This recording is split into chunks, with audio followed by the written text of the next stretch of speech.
Hi everybody, welcome back to my craft room. You already know what time it is. It's time to continue to work on Falin. In my last video, you watched me work on the feathered corset and shirt structure, and I really love how those turned out. And now it's time to work on the tail, because I'm still a little afraid of the wings. So we're starting with tail. I've mentioned in previous videos that I'm going to be taking Falin to Katsucon, which means I'm going to have to pack her in a suitcase.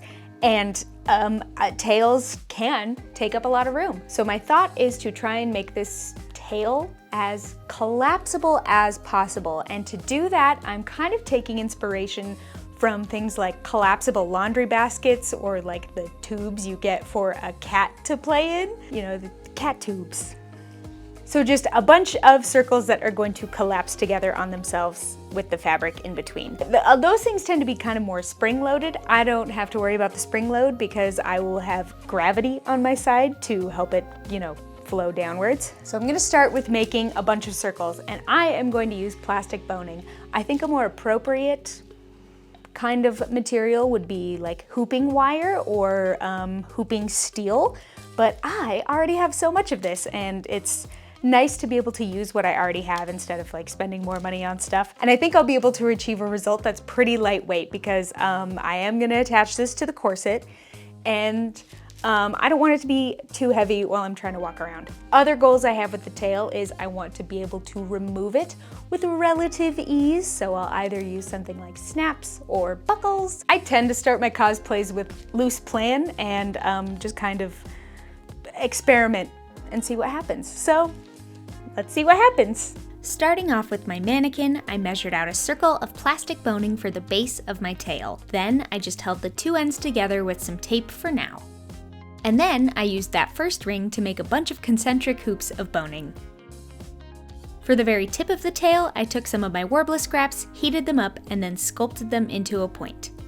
Now back to the boning circles. Boning is flexible, which is great in corsets, but less good in this situation, so I'm going to give it some structure using more warbler scraps. I took two long pieces and crossed them and smushed the extra over the edges and let it cool. And now it's much stronger and less likely to collapse on itself. So I just added the little warbler crossbars on all of my boning circles until they were all reinforced.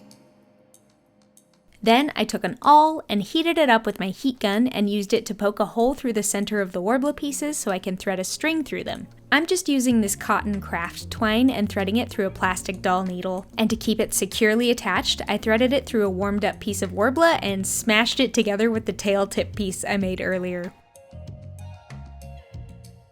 Then I threaded all of the boning hoops onto my string. I headed back to my mannequin with all my hoops on a string and used some pins to attach it to the mannequin to work on it. And then I kind of just started experimenting with the stuff I had in my craft stash to hold everything together. I used some elastic scraps to tie the bottom of the boning loops together at the top so I could get the shape to be more like a tail, and I added twine knots to try and keep everything in place. And then I just went down the string, tying knots and making a skeleton. And I did frequent collapse tests as I was making it. The hoops needed some tension on them to balance them, and for my first attempt at balancing, there were several, I used some cord elastic because I have an entire roll of this. I cut lengths of elastic and tied it around both the boning and the warbler to even out all of the hoops in the tail. And this worked okay-ish. This is kind of version 1 of the tail. There's a couple different iterations and I made a bunch of changes. But this is not a tutorial, so I'm going to show you all the experiments I did because a lot of cosplay is just sort of dinking around until you figure it out, and boy howdy was I dinking around. I cannot stress to you enough how much of this was just a vibes-based crafting experience for me. I didn't really look anything up, I just had an idea of what I maybe wanted the tail to do and just sort of went for it. And, as you can see, looks pretty decent. Got some good movement, and it still maintains that collapsibility. So, should be able to fit into a suitcase at least decently well. So now it's time to think about how I am going to cover this tail to make it match my leggings and my shoe covers. When you think about somebody wearing like a ball gown that has a hoop skirt on underneath it, if you can see the lines of the hoop skirt underneath the skirt, that means they're not wearing a petticoat. And you want to be wearing a petticoat with your hoop skirt. So I'm essentially going to be creating a petticoat for my tail out of some cotton batting. I'm gonna do a cotton batting layer first, and then I can go over with the stretch velvet. It should hopefully hide enough of the lines. I took a few measurements and flat drafted out a really rough pattern to go over my tail. It's essentially a very tall trapezoid.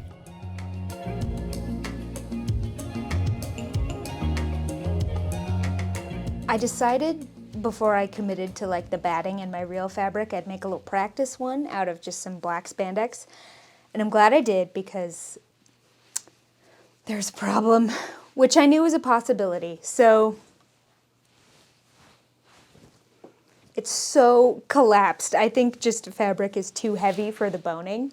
And so just keeping it, so if we take this off, this is where we're having a problem. It just wants to collapse like this.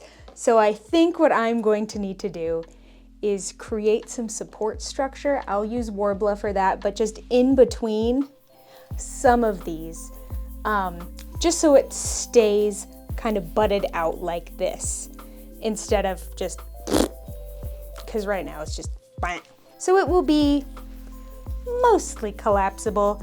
It'll collapse up to like here, and then take up this much room in a suitcase as opposed to this. But I suppose I could create something removable. I don't know.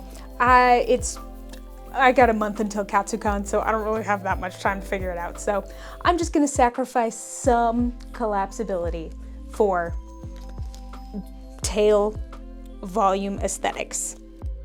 So it was back to the Warbler scrap bucket to fuse my rings together. I heated up a chunk of it and smushed it in there to essentially force it to stay more open, and I did that for 4 of the hoops. It worked really well, and honestly the hardest part was just holding it in place long enough for the Warbler to cool down and solidify.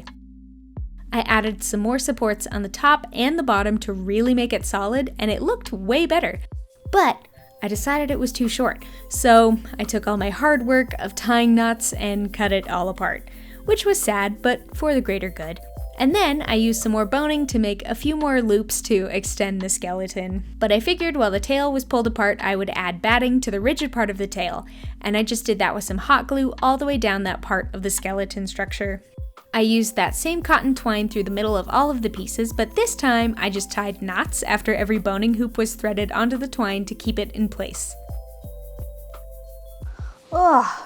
Adding in the couple extra rings did take some time, but I know I'm gonna be happier with the length. I have also totally ditched the elastic because it was kind of pulling up the center string and really not making the balance work at all.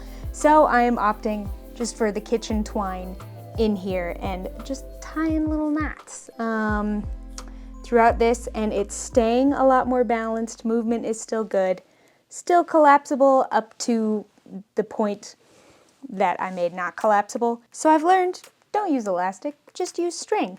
And it's still kind of like articulated as well, so that's just kind of a bonus. And now you're gonna see how I actually constructed the tail. So if you're trying to recreate this, you can pay attention now. It's kind of a slow process getting all the hoops balanced, but well worth the time. Each of the 4 Warbler supports has 2 strings to support it, and I looped 1 string around the support and the boning to keep the hoop from sliding through the knots. I did this for all 4 supports and then tugged on the strings to get everything leveled out, and then tied more knots to secure it, all the way down the tail. And now it's time for batting. I did this in 4 sections, and I held it up to the base of the tail and used sewing clips to pinch down the seams so I could contour the shape of the batting to the boning. And then I hand sewed down all of that batting. I did a lot of wide running stitches at first, and then trimmed off the excess and then whip stitched it at those seams. I wanted to make extra sure that everything stayed balanced, so I used a curved needle and sewed around every piece of boning to attach it to the batting. This took an eternity to do, but now nothing is gonna get weird when I scrunch it up.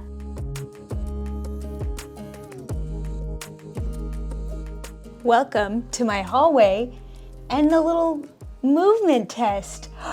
Look at that! I think it has some really good kind of movement when I walk. I do wish it were a little bit longer, but I'm also trying to go to Katsucon. And This has got to go in a suitcase. It's fused to about here, but since I stitched in the boning, when I collapse it, everything stays really nice. And also, when I put the fabric over it, the bones should be less prone to collapsing underneath the weight of the fabric. So now, all I gotta do is cover it and then attach it to the corset. But home stretch. And then it was time to make the covering, and I used my original mock-up pattern, but I did make some adjustments. And this was a lot easier to do since the tail was less floppy since it was encased in batting. So I laid the tail onto the fabric and made some cuts. I rounded out the top edge to kind of make a dart in the fabric. I think it kind of looks like a periscope shape. So I stitched that up, flipped it inside out, and then put it onto the tail. It fit decently well, but there was kind of a floppy spot at the top, so I decided to just hot glue some more batting onto the tail structure to bulk it out. I just did more concentric circles of batting and just glued more and more in until the tail cover fit nicely. And then to secure that tail fabric, I just hand sewed it to the base of the tail using whip stitches. To create the tail attachment, I wanted to use buckles, but I needed to know where to place them on the corset, so my lovely husband helped lace me into the corset, and then I had him trace around where I wanted the tail with some heat-soluble marker so I would have a better idea of where to put the buckles. That's it. Okay. That's all I needed to be laced in for. Oh shit. I know. Sweet. I sewed the loops onto the corset using elastic since my corset probably won't be laced the exact same way every time, and I wanted there to be a little bit of flexibility. Unfortunately, I could not get my tail into my sewing machine to attach the other half of the buckles, so I was forced to instead hand sew them down. And for this next part, I got sick of hand sewing, so I pulled out the fabric glue. I do have my limits. I'm adding some feather trim to the base of the tail so it will blend in with the corset better. So I applied the glue and held the trim down with fabric clips while it dried. Once it dried, I used some hot glue to add some leather and goose feathers to match the corset, and it was done.